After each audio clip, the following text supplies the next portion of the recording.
பிதா, குமாரன், பரிசுத்த ஆவியின் நாமத்திலே ஆமீன். கிறிஸ்துவுக்குள் அன்பானவர்களே, ஆண்டவர் இயேசுவின் நாமத்திலே உங்கள் அனைவரையும் இன்றைய உயிர்ப்பின் 6ஆம் ஞாயிறு ஆராதனை வழிபாட்டுக்கு அன்போடு வரவேற்கிறோம். அல்லேலூயா! கிறிஸ்து உயிர்த்தெழுந்தார். அவர் உண்மையாகவே உயிர்த்தெழுந்தார். அல்லேலூயா!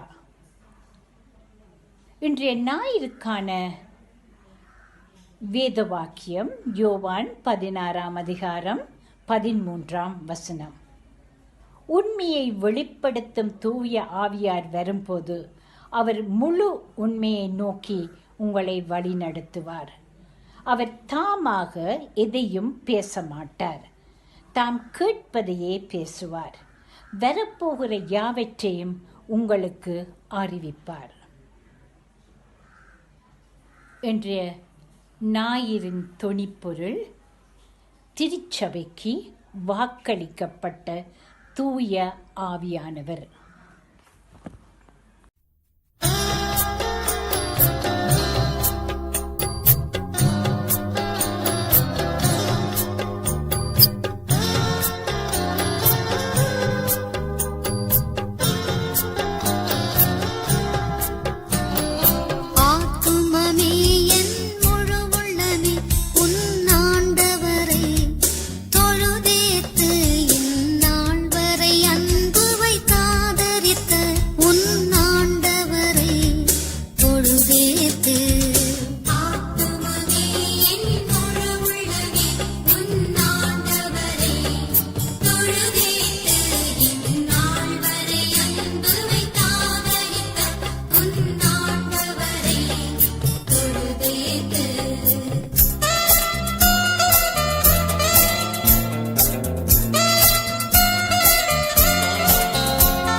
செய்துயிர் தந்த வாதை நோய் துன்ப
தூய்மைக்கான மன்றாடலை ஏறெடுப்போம்.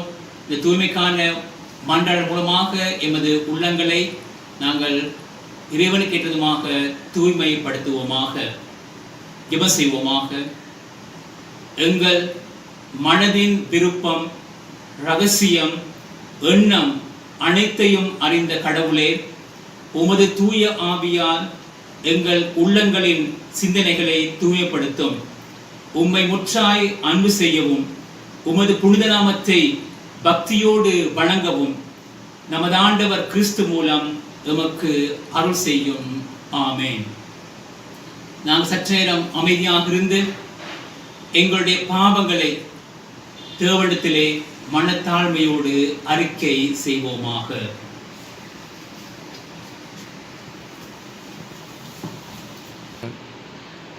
ஆண்டவரே இரங்கும், இரங்கும்.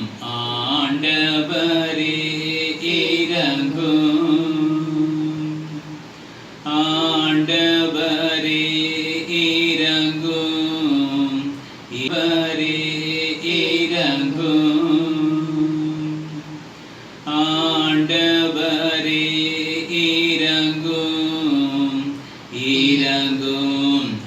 ஆண்டவரே இரங்கும். கிறிஸ்துவே இரங்கும் ஐயா, கிறிஸ்துவே இரங்கும் ஐயா, கிறிஸ்துவே இரங்கும் ஐயா, கிறிஸ்துவே இரங்கும் ஐயா. ஆண்டவரே இரங்கும், இரங்கும். ஆண்டவரே இரங்கும், ஆண்டவரே இரங்கும், இரங்கும். ஆண்டவரே இரங்கும். பேரருளும் இரக்கமிக்க கடவுள் உங்கள் பாவங்கள் எல்லாம் மன்னித்து பாவ கடன் தீர்த்து புது வாழ்வு வாழ தருணம் அளித்து உங்களுக்கு தூய ஆவியானவரின் அருளையும் ஆறுதலையும் நிறைவாக தந்தருளுவாராக. ஆமென். எல்லாரும் சேர்ந்து திரட்டு ஜெபத்தை சொல்லுவோம். நித்திய கடவுளே, உமது ஆட்சி காலம் வெளி அனைத்தும் கடந்தது. உமது அன்பு அனைவருக்குமானது. மத்தியிலான உமது பணிக்கு தூயாவி மூலம் புத்தூக்கம் அளியும். மாறும் இவ்வுலகில் தூய்மையோடு வாழ்ந்து என்றென்றைக்கும் நிலைக்கும் உமது அன்பு பற்றிய கட்டளையை நாங்கள் பற்றி கொள்ள அருள் செய்யும். முழு உலகிற்கும் உமது அன்பை பறைசாற்றும் திருச்சபையின் திருத்தூதில் பங்கேற்க எமக்கு துணை புரியும். உம்மோடும் தூய ஆவியோடும் ஒரே கடவுளாய் என்றென்றும் ஆளும் இயேசு கிறிஸ்து வழியாய் மன்றாடுகிறோம். ஆமேன். பழைய ஏற்பாட்டு வாசகத்திற்கு பதிலாக தெரிந்து கொள்ளப்பட்ட வேத பாடம் திருத்தூதர் பணிகள் 17ஆம் அதிகாரம் 22 வசனம் முதல் 31 வசனம் வரை. அரையோப்பாகு மன்றத்தின் நடுவில் பவுல் எழுந்து நின்று கூறியது: ஏதென்சு நகர மக்களே, நீங்கள் மிகுந்த சமயப்பற்றுள்ளவர்கள் என்பதை நான் காண்கிறேன். நான் உங்களுடைய தொழுகை இடங்களை உற்று பார்த்து கொண்டு வந்தபோது அறியாத தெய்வத்துக்கு என்று எழுதப்பட்டிருந்த பலிபீடம் ஒன்றை கண்டேன்.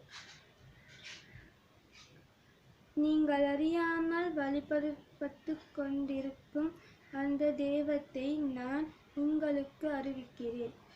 உலகையும் அதிலுள்ள அனைத்தையும் படைத்த கடவுள், விண்ணுக்கும் மண்ணுக்கும் ஆண்டவர். மனிதர் கையால் கட்டிய திருக்கோவில்களில் அவர் குடியிருப்பதில்லை. அனைவருக்கும் உயிரையும் மூச்சையும் மற்றனைத்தையும் கொடுப்பவர் அவரே. எனவே மனிதர் கையால் செய்யும் ஊழியம் எதுவும் அவருக்கு தேவையில்லை. ஒரே ஆளில் இருந்து அவர் மக்களினம் அனைத்தையும் படைத்து அவர்களை மண்ணுலகின் மீது குடியிருக்கச் செய்தார். அவர்களுக்கு குறிப்பிட்ட காலங்களையும் குடியிருக்கும் எல்லைகளையும் வரையறுத்து கொடுத்தார். கடவுள் தம்மை அவர்கள் தேட வேண்டும் என்பதற்காக இப்படி செய்தார். கட்டித்தரவியாவது தம்மை கண்டு கொள்ள வேண்டும் என்பதற்காகவே இவ்வாறு செய்தார். ஏனெனில் அவர் நம் ஒவ்வொருவருக்கும் அருகிலே உள்ளார். அவரை சார்ந்துதான் நாம் வாழ்கின்றோம், இயங்குகின்றோம், இருக்கின்றோம். உங்கள் கவிஞர் சிலர் கூறுவது போல நாம் அவருடைய பிள்ளைகளே. நாம் கடவுளுடைய பிள்ளைகளாயிருப்பதால் மனித கற்பனையாலும் சிற்ப வேலை திறமையாலும் உருவாக்கப்பட்ட பொன் வெள்ளி கல் உருவகங்களைப் போல கடவுள் இருப்பார் என நாம் எண்ணுவது முறையாகாது. ஏனெனில் மக்கள் அறியாமையில் வாழ்ந்த காலத்தில் கடவுள் இதனை பொருட்படுத்தவில்லை. ஆனால் இப்போது எங்கும் உள்ள மக்கள் யாவரும் மனமாற வேண்டும் என்று அவர் கட்டளையிடுகிறார். ஏனென்றால் ஒரு நாள் வரும், அப்போது தாம் நியமித்த ஒருவரை கொண்டு அவர் உலகத்திற்கு நேர்மையான தீர்ப்பு அளிப்பார். இறந்த அவரை உயிர்த்தெழச் செய்ததன் வாயிலாக இந்நம்பிக்கை உறுதியானதென எல்லாருக்கும் தெளிவுபடுத்தினார். இது ஆண்டவரின் திருவார்த்தை. பழைய ஏற்பாட்டு வாசகம். திருப்பாடல்கள் 66ஆம் அதிகாரம் 8ஆம் வசனத்திலிருந்து 20ஆம் வசனம் வரை. மக்களினங்களே, நம் கடவுளை போற்றுங்கள், அவரை புகழ்ந்து பாடும் ஒலி கேட்கச் செய்யுங்கள். நம்மை உயிர் வாழ செய்தவர் அவரே. அவர் நம் கால்களை இடரவிடவில்லை. கடவுளே, எங்களை ஆய்ந்து வெள்ளியை புடமிடுவது போல் புடமிட்டீர். கண்ணியில் எங்களை விழும்படி செய்தீர். வலுவான சுமைகளை எங்கள் முதுகின் மீது சுமத்தினீர். மனிதரை எங்கள் தலைகள் மீது நடந்து போகச் செய்தீர். நெருப்பிலும் தண்ணீரிலும் அகப்பட்டிருந்தோம். ஆயினும் நீர் எங்களை பாதுகாப்பான இடத்திற்கு கொண்டு வந்து சேர்த்தீர். எரிபலியுடன் உமது இல்லத்தினுள் செல்வேன். என் பொருத்தனைகளை உமக்கு செலுத்துவேன். அவற்றை என் துன்ப வேளையில் என்னா உரைத்தது. என் வாய் உறுதி செய்தது. கொழுத்த கன்றுகளை செம்மறி கிடாய்களின் நறும்புகையோடு உமக்கு எரிபலியாக செலுத்துவேன். காளைகளையும் வெள்ளாட்டு கிடாய்களையும் உமக்கு பலியிடுவேன். கடவுளுக்கு அஞ்சி நடப்போரே, அனைவரும் வாரீர், கேளீர். அவர் எனக்கு செய்ததனை எடுத்துரைப்பேன். அவரிடம் மன்றாட என் வாய் திறந்தது. அவரை ஏத்தி புகழ என் நா எழுந்தது. என் உள்ளத்தில் தீய எண்ணங்களை வளர்த்திருந்தேனாகில் என் தலைவர் எனக்கு செவி சாய்த்திருக்க மாட்டார். ஆனால் உண்மையில் கடவுள் எனக்கு செவி கொடுத்தார். என் விண்ணப்ப குரலை உற்று கேட்டார். என் மன்றாட்டை புறக்கணியாத கடவுள் போற்றி. தம் பேரன்பை என்னிடமிருந்து நீக்காத இறைவன் போற்றி. பிதாவுக்கும் குமாரனுக்கும் பரிசுத்த ஆவிக்கும் மகிமை உண்டாவதாக. ஆதியிலும் இப்பொழுதும் எப்பொழுதும் சதா காலங்களிலும் மகிமை உண்டாவதாக. ஆமீன். வாசிக்க வேண்டிய வேத பாடம் 1 பேதுரு 3ஆம் அதிகாரம் 13ஆம் வசனம் தொடக்கம் 22ஆம் வசனம் வரை. நீங்கள் நன்மை செய்ய ஆர்வம் கொண்டிருந்தால் உங்களுக்கு தீமை செய்கிறவன் யார்? நீதிக்காக நீங்கள் பாடுபட்டாலும் ஆசீர்வதிக்கப்பட்டிருப்பீர்கள். அவர்களுடைய அச்சுறுத்தலுக்கு நீங்கள் அஞ்சாமலும் கலங்காமலும் இருந்து கர்த்தராகிய தேவனை உங்கள் இருதயங்களில் பரிசுத்தம் பண்ணுங்கள். உங்களிலிருந்து நம்பிக்கையின் காரணத்தை குறித்து உங்களிடத்தில் எவரேனும் விசாரித்தால் சாந்தத்தோடு மரியாதையோடும் அவர்களுக்கு பதில் சொல்ல எப்பொழுதும் ஆயத்தமாயிருங்கள். கிறிஸ்துவுக்குள் உங்கள் நன்னடத்தைக்கு விரோதமாக இழிவுபடுத்தி பேசினால் அவர்களுக்கு வெட்கப்படிக்கும் நல்மனச்சாட்சியுடையவர்களுக்கும் தீமை செய்து பாடனுபவிப்பதை விட தேவனுக்கு சித்தமானால் நன்மை செய்து துன்பங்களை அனுபவிப்பதே மேன்மையாயிருக்கும். ஏனெனில் கிறிஸ்துவுக்கு நம்மை தேவனிடத்தில் சேர்க்கும்படி அநீதியுள்ளவர்களுக்கு பதிலாக நீதியுள்ளவராக பாவங்களுக்காக ஒரே முடிவாக மரித்தார். அவர் சாரத்திலே கொல்லப்பட்டு ஆவியிலே உயிர்ப்பிக்கப்பட்டார். அந்த ஆவியிலே அவர் போய் காவலிலுள்ள ஆவிகளுக்கு பிரசங்கித்தார். அந்த ஆவிகள் பழங்காலத்திலே நோவா பேழையை ஆயத்தம் பண்ணும் நாட்களிலே தேவன் நீடிய பொறுமையோடு காத்திருக்கும் போது கீழ்ப்படியாமல் போனவைகள் அந்த பேழையிலே வெகு சிலரான 8 பேர் மட்டுமே நுழைந்து தண்ணீரினால் காக்கப்பட்டார்கள். இந்த தண்ணீர் திருமுழுக்கு அடையாளமாக இருந்து இந்த திருமுழுக்கு சார அழுக்கை நீக்குதலாயிருமால் தேவனை பற்றும் நல் மனச்சாட்சியின் உடன்படிக்கையாயிருந்து இப்பொழுது நம்மை இயேசு கிறிஸ்துவுடைய உயிர்த்தெழுதலினால் இரட்சிக்கிறது. அவர் விண்ணுலகில் சென்று தேவனுடைய வலது கை பக்கத்தில் இருக்கிறார். தேவ தூதர்கள் அதிகாரங்களும் வல்லமைகளும் அவருக்கு கீழ்ப்படுகிறது. இது ஆண்டவரின் திருவார்த்தை.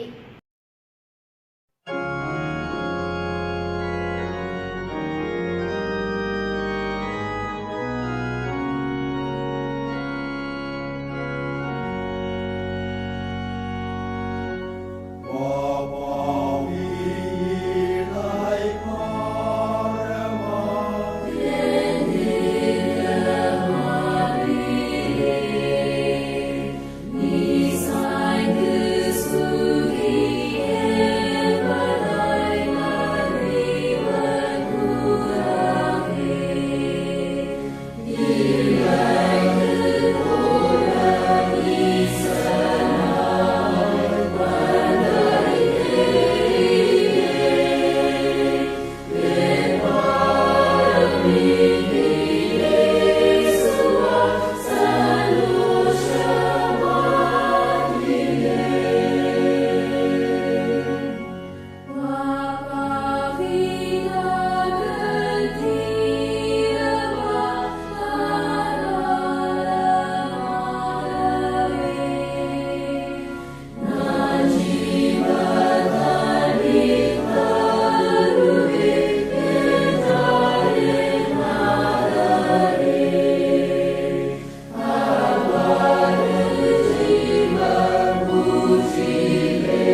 அல்லேலூயா அல்லேலூயா.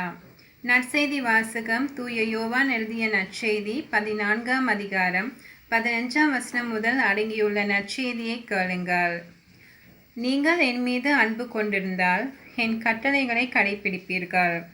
உங்களோடு என்றும் இருக்கும்படி மற்றொரு துணையாளரை உங்களுக்கு தருமாறு நான் தந்தையிடம் கேட்பேன். தந்தை அவரை உங்களுக்கு அருளுவார். அவரே உண்மையும் வெளிப்படுத்தும் தூய ஆவியார். உலகம் அவரை ஏற்றுக்கொள்ள இயலாது, ஏனெனில் அது அவரை காண்பதும் இல்லை, அறிவதும் இல்லை. நீங்கள் அவரை அறிந்திருக்கிறீர்கள், ஏனெனில் அவர் உங்களோடு தங்கியிருக்கிறார், உங்களுக்குள்ளும் இருக்கிறார். நான் உங்களை தீக்கற்றவர்களாக விடமாட்டேன்.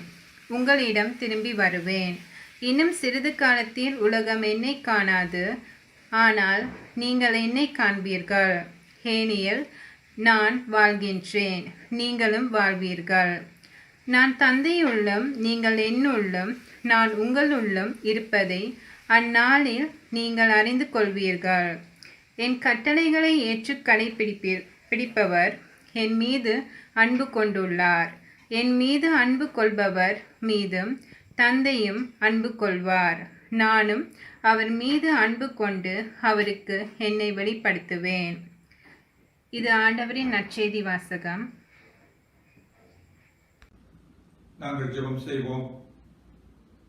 நேற்றும் இன்றும் என்றும் மாறாத அருமை தந்தையே, இந்த அருமையான நல்ல நாளுக்காக உமக்கு நன்றியுடைய நாங்கள் ஸ்தோத்திரம் செலுத்துகிறோம். எத்தனையோ பேருக்கு இல்லாத மகா சிலாக்கியத்தை நீர் நமக்கு தந்து ஆண்டவரை மூடு வாழ்வதற்காக உம்முடைய பரிசுத்த ஆவியின் தேற்றவாளனை நமக்கு அனுப்புவதாக நீர் வாக்களித்திருக்கின்றேன். விசேடமாக சுவாமி, இந்த ஆராதனையிலே கலந்து கொள்கின்ற அனைத்து உடைய பிள்ளைகளையும் உடைய கரங்களுக்குள் ஒப்புக் கொடுக்கிறோம். இந்த வார்த்தைகளை கேட்டு அந்த வார்த்தைகளின் ஊடாக தங்களுடைய வாழ்க்கையை உமக்கு அர்ப்பணம் செய்ய நீரை கிருபை தந்தல்ல வேண்டும் என்று இயேசு கிறிஸ்துவின் மூலம் வேண்டுகிறோம், வல்லமை நிறைந்த பிதாவே, ஆமென். கிறிஸ்துவுக்குள் எனக்கு அன்பார்ந்தவர்களே, ஆண்டவராகிய இயேசு கிறிஸ்துவின் நாமத்தினாலே உங்களை வாழ்த்தி வரவேற்கின்றேன். இன்று உயிர்த்த ஞாயிற்கு பின்வரும் 6ஆம் ஞாயிற்றுக்கிழமையிலே உங்களை சந்திப்பதில் மிக மிக மகிழ்ச்சி அடைகின்றேன். இன்றைய தியானத்திற்கு வேத பகுதியில் ஒரு 2 வார்த்தைகளை வாசித்து அதை குறித்து நாம் இன்றைய நாளிலே தியானம் செய்வோம். யோவான் நற்செய்தி நூல் 14ஆம் அதிகாரம் 15ஆம் 16ஆம் வசனங்கள். நீங்கள் என்னிடத்தில் அன்பாய் இருந்தால் என் கற்பனைகளை கைக்கொள்ளுங்கள். நான் பிதாவை வேண்டிக் கொள்ளுவேன், அப்பொழுது என்றென்றைக்கும் உங்களுடைய கூட இருக்கும்படி சத்திய ஆவியாகிய வேறொரு தேற்றவாளனை உங்களுக்கு தந்தருள்வார். கிறிஸ்துவுக்குள் பிரியமான சகோதர சகோதரிகளே, இந்த யோவான் 14ஆம் அதிகாரத்திலே சீடர்களிடத்தில் இயேசுவானவர் சம்பாஷிக்கின்ற வார்த்தைகளை நாங்கள் காண்கின்றோம். தோமா, பிலிப்பு, யூதா போன்ற சீஷர்கள் கேட்கும் கேள்விகளுக்கு இறைவன் இயேசு அங்கு பதில் அளிக்கின்றார். மிகவும் அருமையான வசனங்கள் அல்லது உரையாடல்கள் என்று இந்த வார்த்தைகளை குறித்து நாங்கள் காணலாம். தோமா, ஆண்டவரே, நீர் போகிற இடத்தை அறியோமே, வழியை நாங்கள் எப்படி அறிவோம் என்று ஒரு கேள்வியை இறைவனிடத்திலே அங்கு கேட்கின்றான். பிலிப்பு அவரை நோக்கி, ஆண்டவரே, பிதாவை எங்களுக்கு காண்பியும், அது எங்களுக்கு போதும் என்கின்றான். யூதா, ஆண்டவரே, நீர் உலகத்துக்கு உம்மை வெளிப்படுத்தாமல் எங்களுக்கு உம்மை வெளிப்படுத்த போகிற காரணம் என்ன என்று கேள்விகளை அங்கு இறைவன் இயேசுவினிடத்தில் கேட்கின்றார்கள். பிரியமானவர்களே, ஒருவன் என்னில் அன்பாயிருந்தால் அவன் என் வார்த்தையை கைக்கொள்ளுவான், அவனில் என் பிதா அன்பாயிருப்பார், நாங்கள் அவர்களிடத்தில் வந்து அவர்களோட வாசம் பண்ணுவோம் என்று இயேசு இங்கு சீஷர்களிடத்திலே கூறுகின்றார். இயேசு கிறிஸ்துவினால் அழைக்கப்பட்டு தேர்ந்தெடுக்கப்பட்டு வழிநடத்தப்பட்ட சீஷர்களிடத்தில் இறைவன் இயேசு இந்த வார்த்தைகளை குறித்து கூறுகின்றார். இந்த வசனங்களை இறைவன் இயேசு உங்களையும் என்னையும் பார்த்து கூற முடியுமா? சீடர்களைப் போலவே உங்களையும் என்னையும் அழைத்த தேவன் உங்களையும் என்னையும் தெரிந்து கொண்டார் என்பதை நாங்கள் நினைவு கூற வேண்டியவர்களாக இருக்கிறோம். உங்களையும் என்னையும் அழைத்த தேவன் உங்களையும் என்னையும் தேர்ந்தெடுத்துக் கொண்டார். இங்கு ஒரு தொடர் உறவு முறையை நாங்கள் காண்கின்றோம். மியூச்சுவல் சூசிங் என்று நாங்கள் அதை உணரக்கூடியதாக இருக்கிறது. சீஷர்களும் விரும்பிய இறைவனை அவர்கள் செய்த வேலை தலங்களில் இருந்து இறைவனோடு சென்றதை நாங்கள் வேத நூலிலே காண்கின்றோம். இறைவன் அவர்களை தெரிந்து கொண்டார். எதற்கு எம்மை தெரிந்து கொண்டார் என்றால், நீங்கள் போய் கனி கொடுக்கும்படி உங்கள் கனி நிலைத்திருக்கும் படிக்கும் நான் உங்களை ஏற்படுத்தினேன் என்கின்றார். எனவே கிறிஸ்தவ வாழ்க்கையானது ஒரு கனி கொடுக்கும் வாழ்க்கையாகவும் இறைவனிலே நிலைத்திருக்க வேண்டிய ஒரு வாழ்க்கையாகவும் அந்த வாழ்க்கை அமைந்து கொண்டிருக்கிறது. நாம் மட்டுமே இறைவனை தேர்ந்தெடுத்திருந்தால் அந்த உறவு நிலைத்திருக்காது என்கின்ற சந்தேகமும் எம்மை நிச்சயம் ஆட்கொள்ளும். நாங்கள் மட்டுமே இறைவனை தேர்ந்தெடுத்து இறைவனோடு வாழ எங்களால் எவ்விதத்திலே முடியும் என்பதை சிந்திக்க வேண்டும். எனவே இறைவன் எம்மை தெரிந்து கொண்டபடியினால் தான் நாம் இறைவனோடு நிலைத்திருந்து தொடர்ந்து கனி கொடுக்கின்ற மக்களாக நாங்கள் காணப்படுகின்றோம். இப்படி நிலைத்திருந்தால் கட்டாயமாக இறைவனோடு அன்பாக இருப்போம். அப்படி அன்பாக இருக்கும் பொழுது நீங்கள் எது எது கேட்பீர்களோ அது அந்தந்த நேரத்திலே கைகூடும், கிடைக்கும். நீங்களும் தொடர்ந்து கனி கொடுக்கின்றவர்களாக இருப்பீர்கள் என்று இறைவன் கூறுகின்றார். எனவே நீங்கள் அசையாமல் நம்பிக்கையாக உறுதியாக நிலைத்திருப்பதற்காக ஒரு தேற்றவாளன் எமக்கு அனுப்பப்பட போகின்றார் என்பதை நாங்கள் இன்றைய நாளிலே காண்கின்றோம். நாமும் அவருடைய வார்த்தையில் நிச்சயம் நிலைத்திருப்போம், அவரோடு கூட அன்பாக இருந்தோமே ஆனால். எனவே நாம் எக்காலத்திலும் எந்த நேரத்திலும் எந்த சூழ்நிலையிலும் அஞ்ச தேவையில்லை. அவருடைய வார்த்தைகளை கைக்கொள்வோமே ஆனால் நாம் அவருடைய உடன்படிக்கையின் பிரகாரமாய் திருச்சபைக்கு வாக்களிக்கப்பட்ட புனித தேற்றவாளனை கொண்டவர்களாக செயல்படுவோம் என திருமறை எமக்கு எடுத்துரைப்பதை நாங்கள் காண்கின்றோம். எனவே நாம் கனி கொடுக்க அழைக்கப்பட்டவர்களாக மட்டுமல்ல, படிப்படியாக இறைவனோடு நிலைத்திருக்க அழைக்கப்பட்டிருக்கின்றோம். அப்படி நிலைத்திருக்கும் பொழுது இயேசு கிறிஸ்துவின் பெயரால் என்னென்னத்தை கேட்டுக்கொள்வோமோ அது நிச்சயமாக எமக்கு கொடுக்கப்படும். எனவே இந்த கேட்பது என்று சொல்லும் பொழுது மக்கள் அனைவருக்குமே பெற்றுக்கொள்ள ஆசை உள்ளவர்களாக காணப்படுகின்றார்கள். தீயவர்களாக இருந்தாலும் நல்லவர்களாக இருந்தாலும் அனைத்தையும் பெற்றுக்கொள்ள அங்கு ஆசைப்படுகிறவர்களாக மக்கள் வாழ்கின்றோம். இங்குதான் பிரச்சனை ஏற்படுகிறது. சீடர்களுக்கும் பிரச்சனை ஏற்பட்டது. இயேசு கிறிஸ்து அந்த இடத்திலிருந்து எடுத்துக்கொள்ள போகிறார் என்று அங்கு உணர்த்தப்பட்ட பொழுது சீஷர்கள் இடத்தில் அங்கு பிரச்சனை ஏற்பட்டது. யார் அந்த இடத்திலே அமர்ந்து கொள்வதாக அங்கு ஒரு பிரச்சனை பதவிக்காக அங்கு உருவாக்கப்பட்டது அல்லது உருவாக்கிக் கொண்டிருந்ததை நாங்கள் காண்கின்றோம். எங்கள் வாழ்க்கையிலும் கூட நாங்களும் எமது ஞானம், எமது அறிவு, நான் தான் இறைவனை ஏற்றுக்கொண்டேன், பரிசுத்த ஆவியை பெற்றுக்கொண்டேன், சிறு வயது முதல் இறைவனை நாங்கள் அறிந்திருக்கின்றோம் அல்லது அவரை குறித்து கற்பிக்கின்றோம், எனக்கு மட்டுமே வேதம் தெரியும் என்று நாம் எம்மை குறித்து பல விதங்களிலும் பாராட்டிக் கொண்டே இருக்கின்றோம். மற்றவர்களின் குறையை நாங்கள் தொடர்ந்து பார்த்துக் கொண்டிருக்கின்றோம்.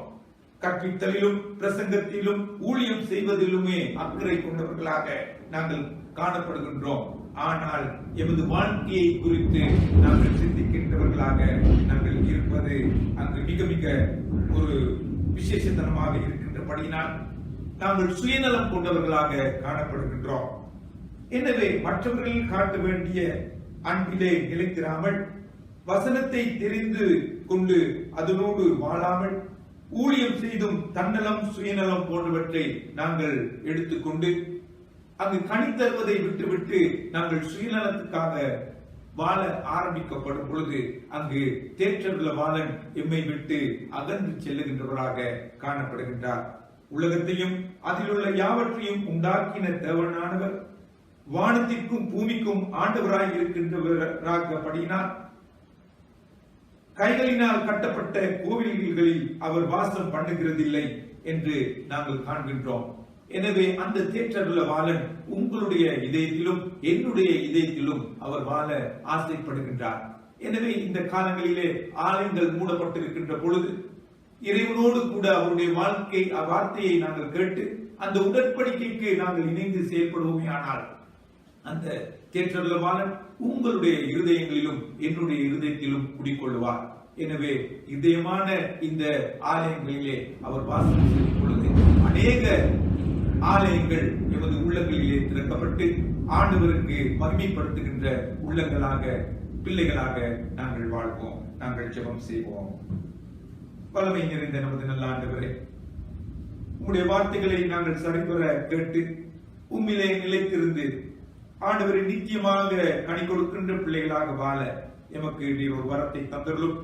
அப்படி நாங்கள் எமது உள்ளங்களாகிய ஆலயங்களிலே உம்மை அழைத்துக் கொள்கின்ற பொழுது உம்முடைய தேற்றருள்ள வாழன் எம்மை ஆட்கொண்டு உம்முடைய மாதிரியாக எங்களில் செயல்பட ஆண்டவரே எமக்கு கிருபை தந்தருள வேண்டும் என்று இயேசு கிறிஸ்துவின் மூலம் வேண்டுகிறோம். வல்லமை நிறைந்த பிதாவே, ஆமென். அன்பும் இரக்கமும் நிறைந்த பிதாவே, உலகமெங்கும் பரவியுள்ள கொரோனா நோயை உமது வல்லமையால் குணப்படுத்தி அருளும். நீர்தாமே சுகத்தையும் பலத்தையும் தந்தருளும். ஆண்டவரே, எங்கள் மன்றாட்டை கேட்டருளும். அன்பின் பிதாவே, மூடப்பட்டுள்ள சமய வழிபாட்டு தலங்கள் யாவும் திறக்கப்பட்டு அனைவரும் ஆலயங்களில் வந்து வழிபாடு செய்ய அருள் புரியும். ஆண்டவரே, எங்கள் மன்றாட்டை கேட்டருளும். அன்பின் பிதாவே, பாடசாலைகள் யாவும் திறக்கப்பட்டு மாணவர்கள் அனைவரும் தமது கல்வியை தொடர அருள் புரியும். ஆண்டவரே, எங்கள் மன்றாட்டை கேட்டருளும். அன்பின் பிதாவே, இக்கொடிய நோயினால் பொருளாதாரம் மற்றும் சமூக ரீதியாக பாதிக்கப்பட்ட நாடுகளை உமது இரக்கத்தினாலும் கருணையினாலும் மீண்டும் நல்ல நிலைக்கு கொண்டு வர வேண்டும் என்று கேட்கிறேன். ஆண்டவரே, எங்கள் மன்றாட்டை கேட்டருளும். ஆண்டவருடைய சமாதானம் நம்மோடும் நிறைவாக தங்கியிருப்பதாக.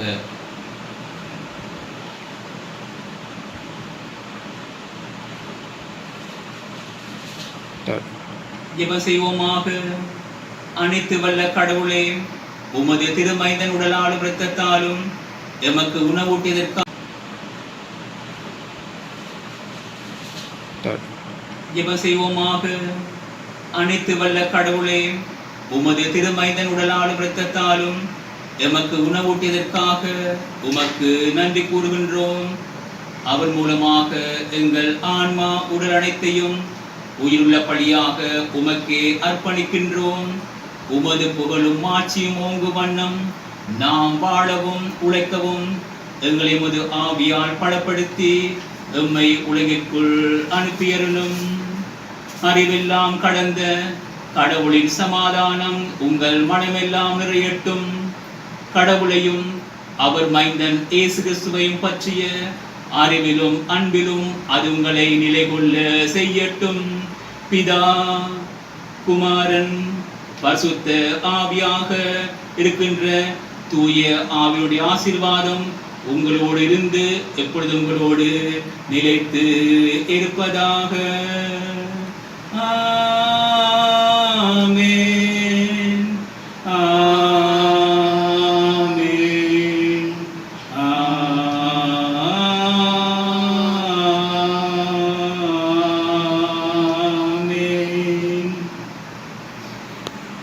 என் ஆத்மாவே கர்த்தரை ஸ்தோத்திரி, என் முழு உள்ளமே அவருடைய பரிசுநாமத்தை ஸ்தோத்திரி.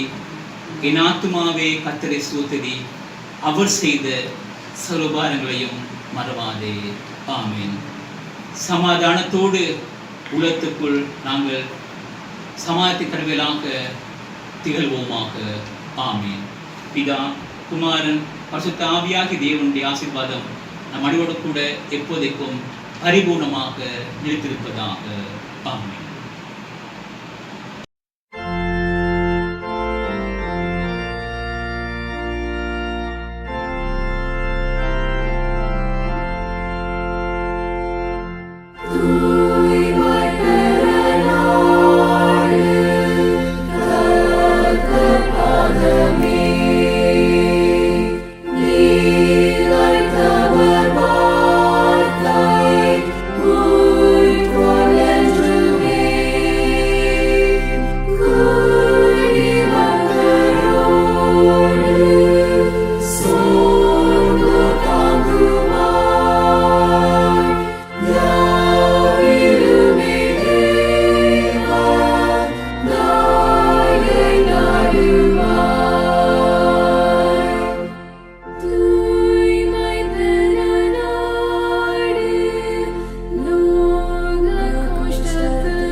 Say